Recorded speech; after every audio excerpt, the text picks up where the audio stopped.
आणि यानंतर आपण पाहणार आहोत काही सकारात्मक पॉझिटिव्ह बातम्या। फणस हे भारताच्या किनारपट्टी भागातलं महत्त्वाचं फळ। अनेक ठिकाणी तर याचा वापर भाजी म्हणूनही होतो। पण हाच गोड आणि मधुर चवीचा फणस मधुमेहाच्या रुग्णांसाठी अत्यंत फायदेशीर आहे। फणसाची चमचाभर पावडर ही रक्तातील साखर नियंत्रणात ठेवण्यास मदत करते, असा दावा करणारं उत्पादन थेट देशाच्या पंतप्रधानांसमोर सादर करण्यात आले। फणसाची पावडर, होय हे खरं आहे।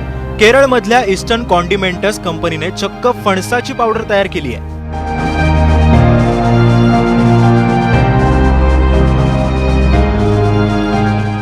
आणि ही चमचाभर पावडर रोजच्या जेवणात वापरल्यामुळे मधुमेह नियंत्रणात राहण्यास मदत होते, असा दावाही या कंपनीने केलाय। NIC तर्फे पंतप्रधानांसमोर देशातील एक नवं संशोधन म्हणून या पावडरचं सादरीकरण झालं।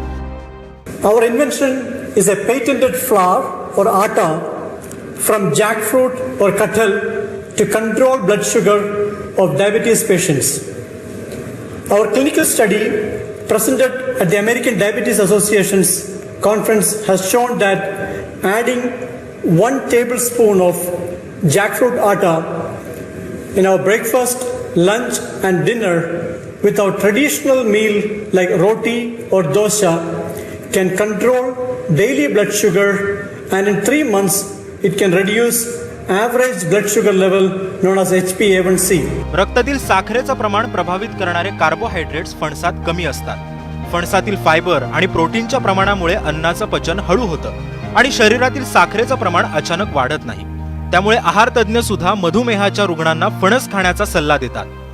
ती पावडर जी आहे ती पूर्ण पावडर खाणं फारसं योग्य नाही, पण ह्या पावडरला जर आपण काही प्रमाणात, जसं आपण कणिक आहे आणि पोळ्या बनवतो आहेत, तर ह्यात समजा 4 चमचे आपण कणिक घेतली तर 1 चमचा आपण फणसाचं पावडर, कच्च्या फणसाचं पावडर जे आहे ते टाकलं, किंवा मग लाडू बनवताना कुठले तर थोड्या प्रमाणात फणसाचं पावडर, साधारण 5 किंवा 4 चमचे दुसरं काही घेतलं तर 1 चमचा आपण फणसाचं पावडर टाकू शकतो।